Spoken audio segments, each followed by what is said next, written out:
Well, it's now been 48 hours since an EF1 tornado swept through Darke County, heavily damaging parts of the city of Greeneville. Tonight, though, cleanup efforts are well underway. Gwyneth Falloon spoke with those who have been out since the storms hit, trying to help. Power is still out for parts of Greeneville, and the streets are lined with tree stumps and limbs. However, maintenance crews of all kinds are working day and night to restore some normalcy for this area. These tornadoes have been hectic lately. A busy year for Stephen Preble and his company S&S Property Maintenance. We had the Clark County, Urbana, and Springfield tornadoes. And then over in Logan County, we also did the Indian Lake, Russell Point, and Orchard Island. And now, the city of Greeneville. We're working longer hours for sure, working 12-hour shifts and basically 8 to 8. It's sad when you pull into these neighborhoods and see all the people that need help and you can't provide all the help that you want to. Between Wednesday and Thursday, Preble and his crew have serviced 6 properties, in addition to those they helped out of the kindness in their hearts. I seen 3 older fellas struggling and sweating, and they was just beat up with the tree, and it was on their 2 cars in the house.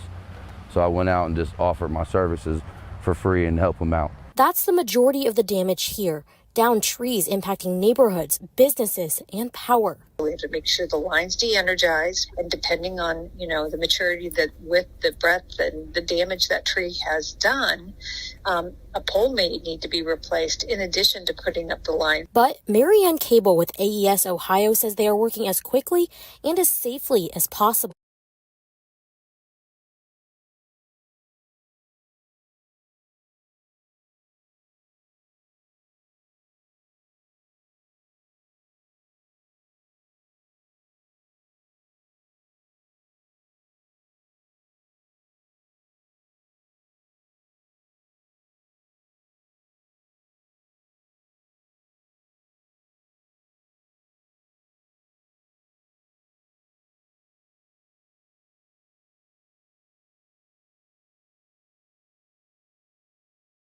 And multiple organizations are trying to get the word out about local resources available. An Adamus representative tells me it's important to have these conversations all year, but a larger focus can help break the stigma. Things like Mental Health Awareness Month help us break down that stigma by giving us the opportunity to have these conversations with our family and friends so they know we won't judge them and they will feel comfortable coming to us if they need help. The numbers show people are using resources, but also show how much people need them. Adamus gave me their most recent data, not yet released to the public, sharing how many people are using different resources. Last year, the Crisis Call Center received over 20,000 calls. The mobile crisis response responded to over 1,000 crises, and the 988 Suicide and Crisis Lifeline received over 600 calls. Adamus is also noticing some good and bad trends when comparing last year to 2022. We're fortunate that our overdose deaths here in Montgomery County are trending downward.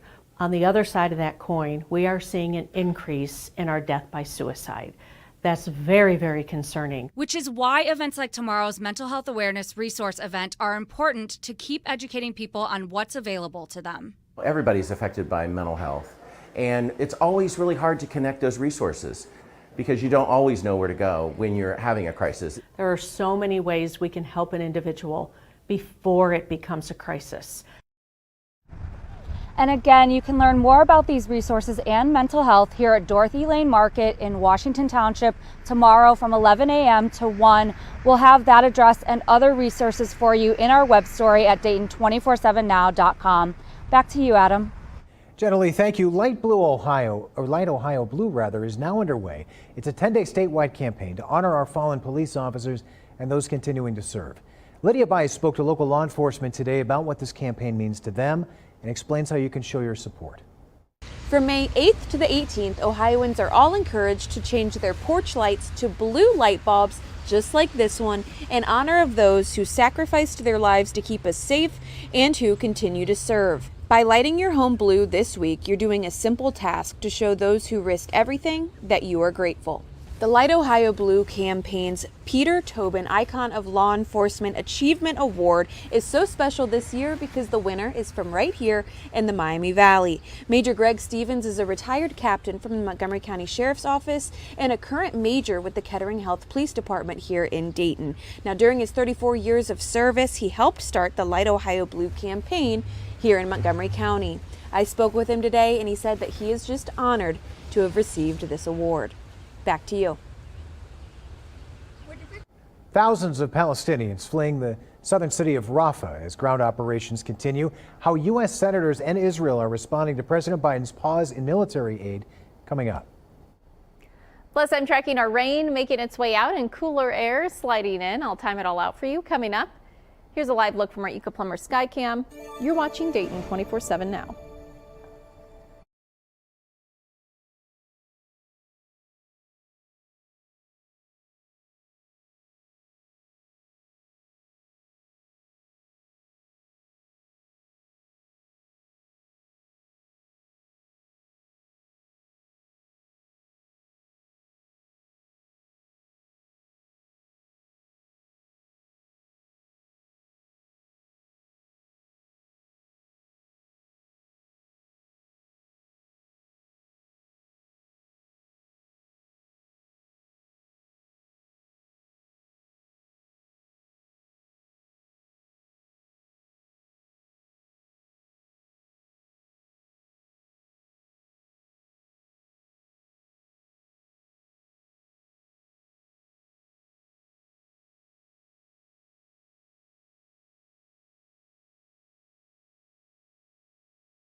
Donald Trump back in court today as his attorneys continue cross-examining Stormy Daniels in the former president's New York hush money trial. Now, his attorneys asked why she accepted $130,000 as hush money for her alleged affair with Trump. Trump's team filed another appeal regarding the gag order he's violated 10 times, as well as a mistrial, both rejected by the judge. Just filed a major motion in the appellate division concerning the absolutely unconstitutional gag order, where I'm essentially not allowed to talk to you about anything meaningful that's going on in the case. Now, the judge has threatened to throw Trump in jail if he continues to violate the order. Trump argued he's willing to go to jail, saying his right to free speech is being violated. The former president has pleaded not guilty to 34 counts of falsifying business records and denies ever having an affair with Daniels. Court is set to resume tomorrow morning.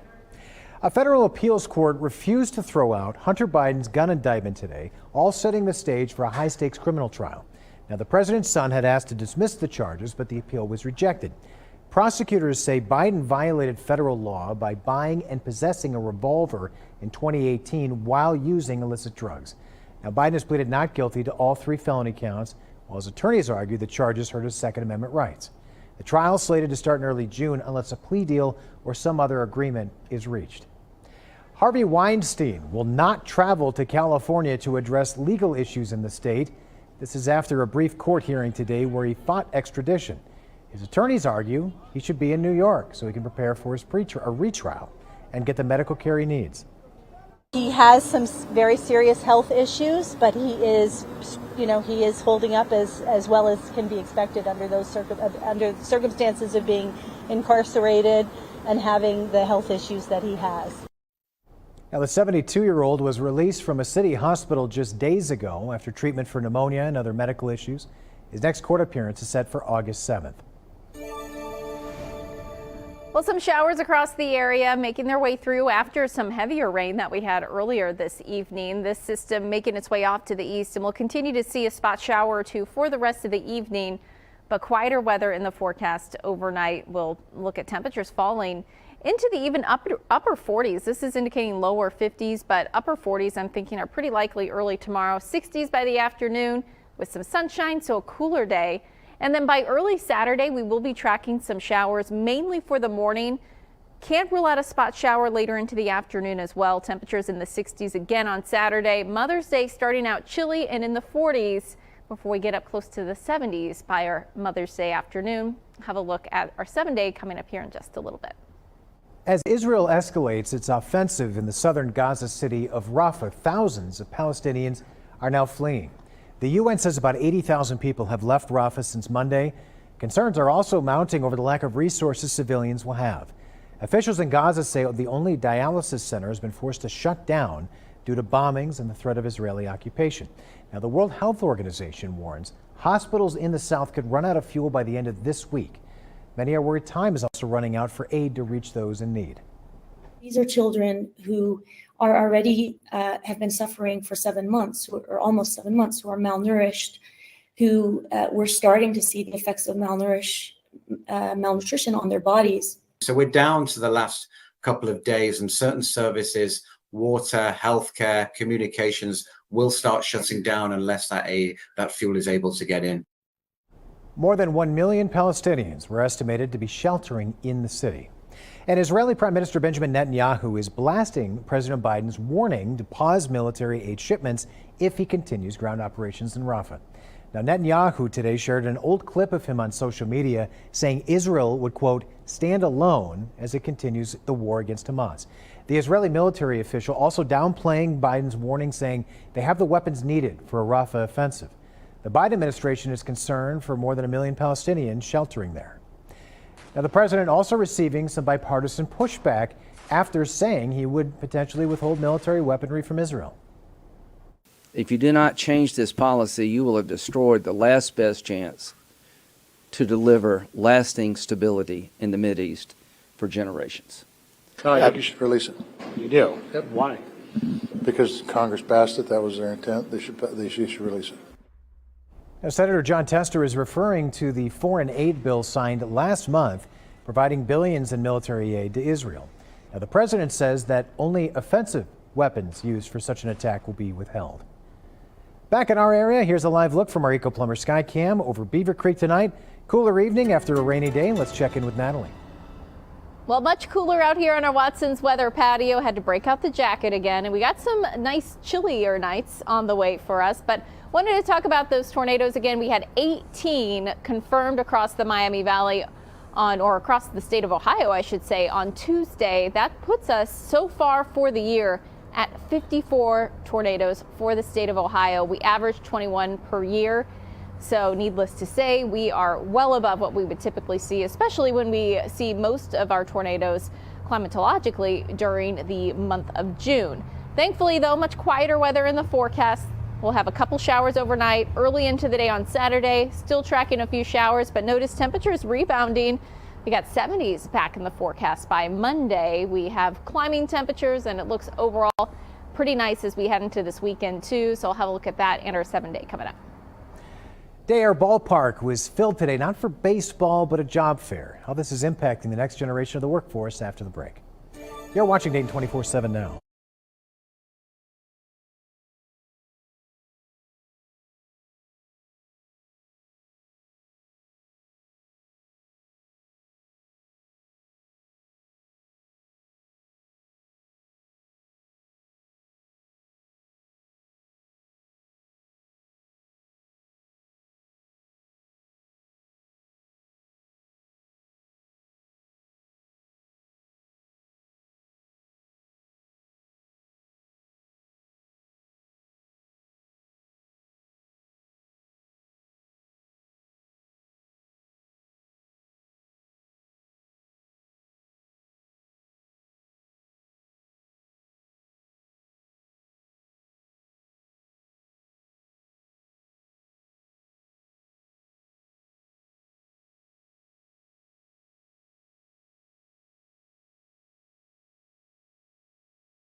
It is in-demand jobs week in Ohio. Trades, technical professions are more in demand than ever. Eli Burgett spoke with the Lieutenant Governor on why it's so important to develop the next class of professionals in our economy.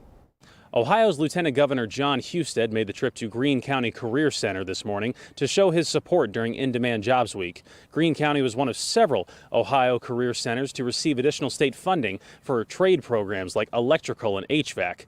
And it's safe to say that the impact has certainly been felt. Learning is at your fingertips.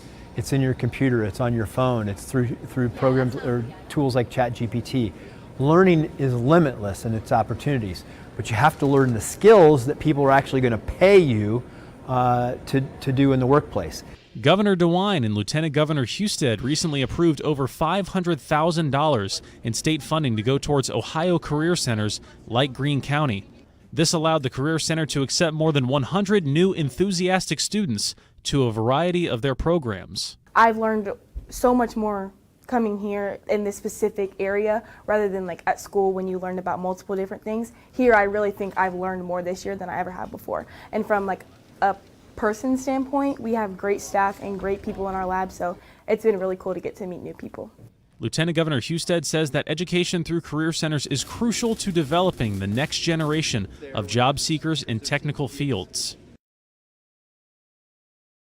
And hundreds of young professionals networking at Day Air Ballpark today. Montgomery County Workforce Development hosting a youth job fair. More than 50 local employers were there looking to meet the next generation of hard workers.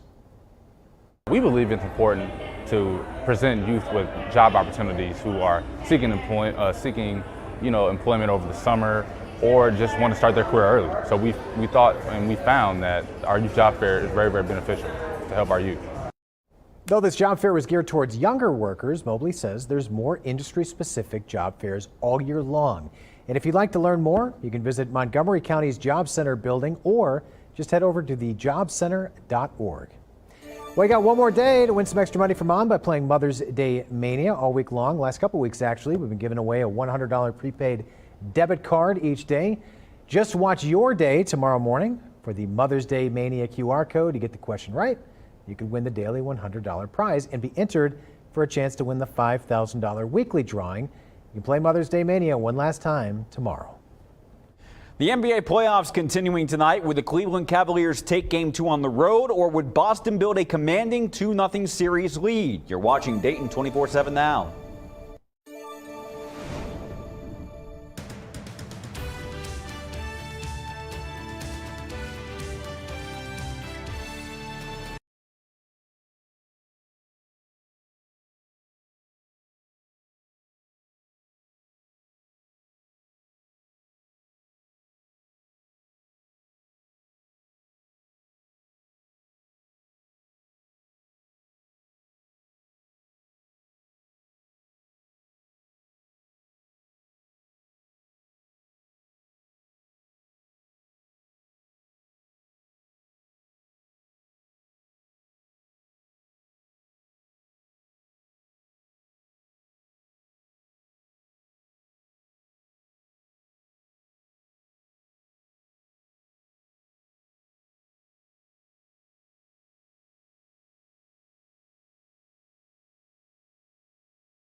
The Dayton 24/7 Now News app, brought to you by the Jeff Schmidt Auto Group.